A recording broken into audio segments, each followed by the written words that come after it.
This is the noble Japanese binding, or Koki Toji, and it's the perfect next step after the basic 4-hole binding. It looks more intricate, but it's actually not that difficult once you understand the pattern. So if you've already tried the 4-hole binding, this one, the noble binding will feel very familiar, but just adding a few extra stitches to create the elegant design. But if you're new to the Japanese binding, I recommend starting with this one, with a 4-hole binding first. This is the second step. Hi, I'm Joanna, and welcome you to my missredfox paper art channel. I share here bookbinding and papercraft tutorials. If you enjoy learning bookbinding step by step, feel free to subscribe so you don't miss the next patterns in this series. Thank you so much. Let's start by looking at the pattern and how to bind it. It is based on the 4-hole binding. It has the same 4 holes like here, but also 2 additional ones on another level.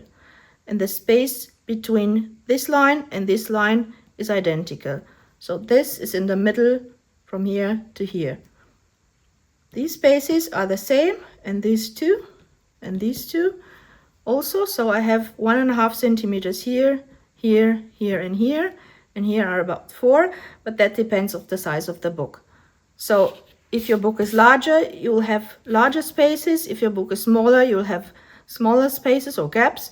So you have to measure it for yourself, but I will put this template in the description below with a link so you can have it and you can adapt your binding or your pattern to this one according to your book size.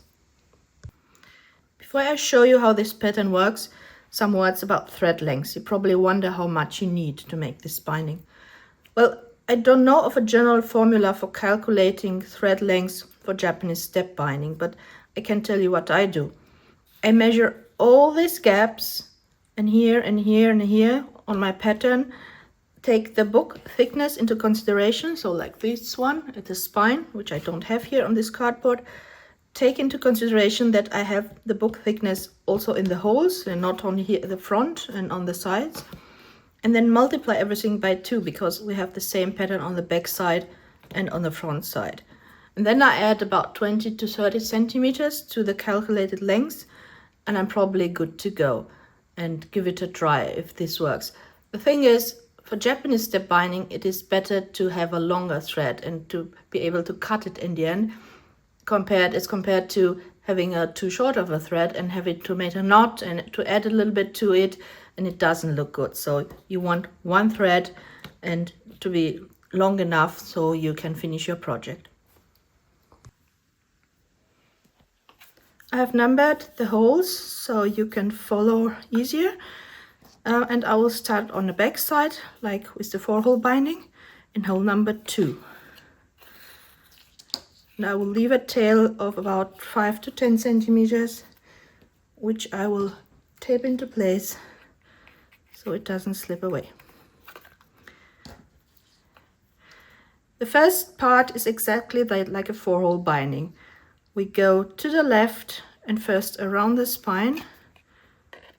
Take care not to put your needle inside your thread.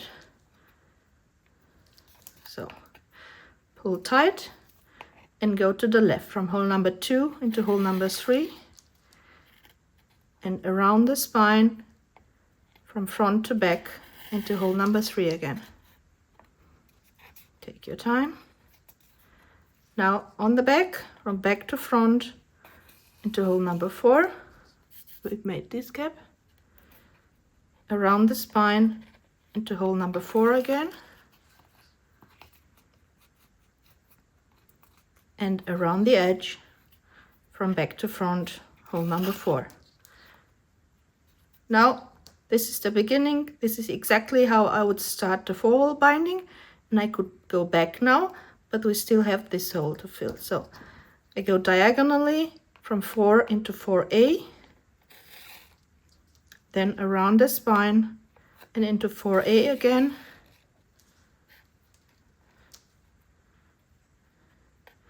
around the edge and into 4A again, and now the only one that is missing is this diagonal on the back side. So from 4A into 4, from back to the front, and we have a finished corner. Now we go to the right, from 4 into 3, from 3 into 2, and further to the right, from 2 into 1. And now you go again around the spine,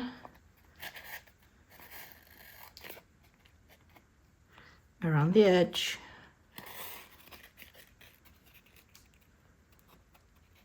diagonally from back to front into 1A, around the spine, 1A, around the edge from back to front, 1A again. And the only one that's missing to finish the corner is this diagonal from 1A into 1. And lastly, from 1 into 2, from back to the front. And now I have to go back to knot the threads, but I have to pull this under one existing gap here, so my thread doesn't get loose. And I put it back, and now I can knot my thread tails. To have a sturdy knot, left over the right side, and the right side over the left side.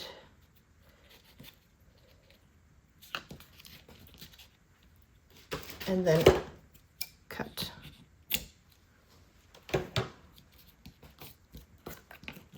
And we are done. So this is the finished noble binding. I like how it looks. It has a more elegant touch compared to the simple 4-hole binding. And I used it here in this custom book I made for a bed and breakfast in Spain. You can find a short video in the description below of the process of making this book. If you'd like to continue the series, the tortoise shell binding, this one is the next that I will show. I'll put the link in the description as soon as the video is online. Thank you so much for watching, guys. I hope you liked this video, and if so, please like and subscribe, and I'll be back with more videos on bookbinding and paper crafting soon. If you have any questions, just write them down in the comments and I'll answer them as fast as I can. Thank you so much.